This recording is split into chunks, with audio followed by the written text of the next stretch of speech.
रतन टाटा आणि गोवाची कहाणी, जिथे प्रेमही आहे आणि माणुसकीही.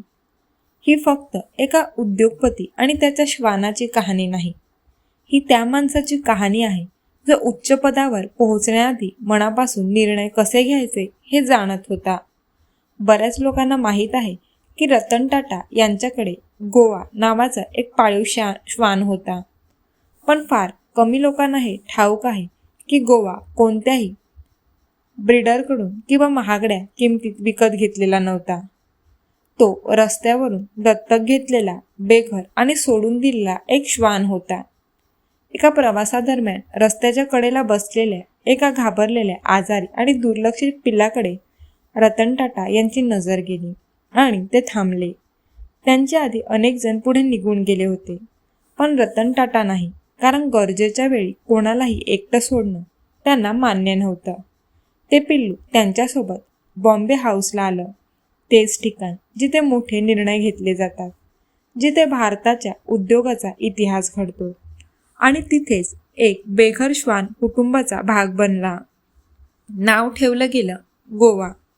मुक्या प्राण्यांबद्दल हे त्यांचं प्रेम लोकांनी पहिल्यांदाच पाहिलं असं नव्हतं. 2018 रतन टाटा यांनी ब्रिटिश एशियन ट्रस्टतर्फे त्यांच्या परोपकारी कार्यासाठी लाईफटाईम अचीवमेंट अवॉर्ड देण्यात येणार होता. बकिंगहॅम पॅलेसमध्ये हा सन्मान तत्कालीन प्रिन्स चार्ल्स देणार होते. लंडनला जाण्याची पूर्ण तयारी झाली होती, पण शेवटच्या क्षणी रतन टाटा यांनी आपला प्रवास रद्द केला. कारण होतं त्यांचे 2 पाळीव श्वान, टँगो आणि टिटो, जे अचानक गंभीर आजारी पडले होते. ते म्हणाले, या अवस्थेत मी त्यांना एकटं सोडू शकत नाही.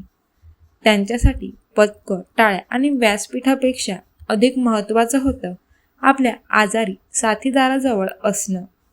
हाच तो क्षण होता ज्याने दाखवून दिलं की महानता पदावरून नाही, करुणेवरून ओळखली जाते.